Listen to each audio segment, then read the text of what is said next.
Good morning সবাইকে। আজ মঙ্গলবার, আমার একটি ছোট্ট ব্লগে অনেক অনেক সবাইকে স্বাগতম।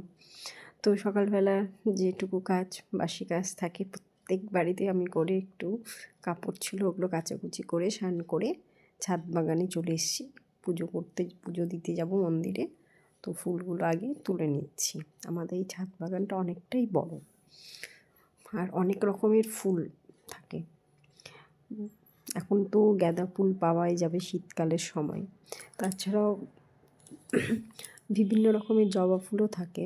তো আমি অনেক ফুলের নাম জানি না, মানে জবা ফুলের মধ্যে ভাগ থাকে, তো কোনটা কোন জবা আমি ঠিক সেভাবে জানি না।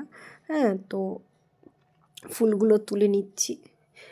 এদিকে অনেক নীলকণ্ঠ ফুল রয়েছে, তারপর সাদা কণ্ঠও রয়েছে, তো সেগুলো সব তুলে নিচ্ছি। পুজো দিতে যাব, পুজো দিয়ে এসে অনেক কাজ রয়েছে। কাজ বলতে একটা ইম্পর্টেন্ট কাজ রয়েছে ব্যাংকের, তো ব্যাংকেও যেতে হবে আমাকে। তো একটু তাড়াহুড়ো করছি কারণ অনেকটাই লেট হয়ে গেছে, তো ওই জন্য। তো দেখো এই ফুলটা খুব সুন্দর দেখতে, কিন্তু আমি জানি না এই ফুলটার নাম কি, তবে খুব সুন্দর। যেমন রং তেমন দেখতেও সুন্দর। তোমরা যদি কেউ জেনে থাকো এই ফুলটার নাম কি, তবে আমাকে অবশ্যই কমেন্টে জানিও, কেমন।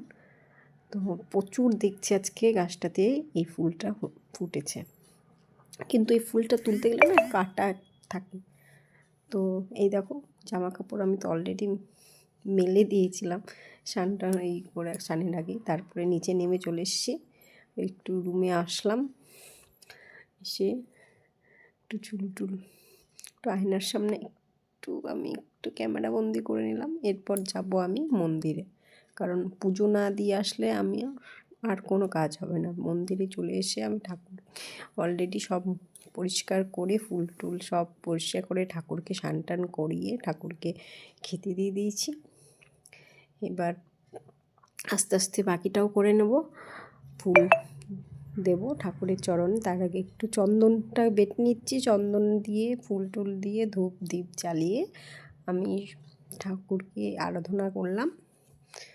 এবার রেডি হয়ে নিচ্ছি, আমি যাব ব্যাংকে। তোমাদেরকে প্রথমেই বলেছি যে আমার আজকে ইম্পর্ট্যান্ট একটা কাজ রয়েছে, ব্যাংকে যেতে হবে, তো তার জন্য আমি রেডি হচ্ছি। তো তাড়াতাড়ি রেডি হয়ে নিই, ব্যাংক থেকে আসব। এসে আরও কাজ রয়েছে, কারণ আমার এখনও রান্না হয়নি। তো যদিও বা আমি বাড়িতে একা আছি, তো যাই হোক, দেখি কি করা যায়। আগে ব্যাংকের কাজটা করে আসি, তারপরে দেখব ভাবনা চিন্তা করে কি খাওয়া দাওয়া করা যাবে দুপুরে আজকে। তো দেখা যাক কত দূর কী করতে পারি। তো তাড়াতাড়ি ওই জন্য রেডি হয়ে নিচ্ছি, কারণ ব্যাংকের আবার একটু পরে ব্যাংকের টাইম, লাঞ্চের টাইম হয়ে যাবে, তখন আরও লেট হবে। ওই জন্য ভাবছি আগে ব্যাংকের কাজটা করে আসি, তারপরে রান্নাটা করব নিজের জন্য। আর নিজের একার জন্য অত কিছু করতে ইচ্ছে করে না, যদিও বা দেখা যাক কত দূর কী করতে পারি। তো আজকের দিনটা আমার এভাবেই কেটে যাচ্ছে। তো নেক্সট ভিডিওতে দেখি করতে পারি কিনা, নেক্সট ভিডিওটা এনার্জি থাকে কিনা সমস্ত কাজ কমপ্লিট করে। তো বাইরে একটু হাওয়াও দিচ্ছে, ওই জন্য চুলটা যাতে নষ্ট না হয়ে যায়, তার জন্য একটু সিরাম হালকা করে লাগিয়ে নিলাম। বাইরে বেরোনোর আগে আমি চুলে হালকা সিরাম লাগিয়ে দিই, তাহলে কি চুলটা কি নষ্ট হয় না, মানে ঠিকঠাক থাকে। নাহলে চুলটা প্রচণ্ড রাফ হয়ে যায়। আর এখন শীতের দিন, একটু বাইরে হাওয়া দেয়, এক এক দিন তো অনেকটাই হাওয়া দেয়, তো আমি রেডি হয়ে যাচ্ছি, ব্যাংকে যেতে হবে। তোমাদেরকে তো বলছি, আমি আগেও বলেছি, এখনও বলছি, ব্যাংকে যেতে হবে। টাইম হয়ে যাচ্ছে, অনেকটাই টাইম হয়ে গেছে অলরেডি। আর একটু পরে ব্যাংকের লাঞ্চের টাইম শুরু হয়ে যাবে, তো তখন যদি আবার যাই তখন আরও লেট হয়ে যাবে, কারণ ওনাদের 1 ঘন্টা হয়তো লাঞ্চের টাইম থাকে। তো ওই জন্য আমি ভাবলাম যে আগে একটু ব্যাংকের কাজটাই করে আসি। বাইরের কাজটা কমপ্লিট করে নিলে কি ঘরের কাজটা মোটামুটি আমি যখন ইচ্ছে তখন করতে পারবো।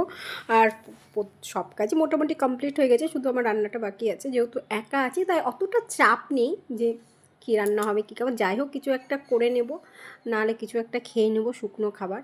তো অলমোস্ট আমি রেডি হয়ে গেছি। এই যে লিপস্টিক, মেয়েদের যেটা ছাড়া অসম্পূর্ণ হয় সাজগোজ, কিছু খরচা না করে লিপস্টিকটা লাগালে মানে একটা আলাদা একটা সৌন্দর্য চলে আসে। তো চলো আমি একটু পারফিউম লাগিয়ে নিলাম। এটাও খুব দরকারি একটা জিনিস মেয়েদের, যেটা নিত্য দৈনন্দিন জীবনে ব্যবহার হয়। এবার ঘড়িটাও খুব দরকার টাইম দেখার জন্য। তো চলো টাটা বাই বাই, পরে দেখা হচ্ছে নেক্সট ভিডিওতে।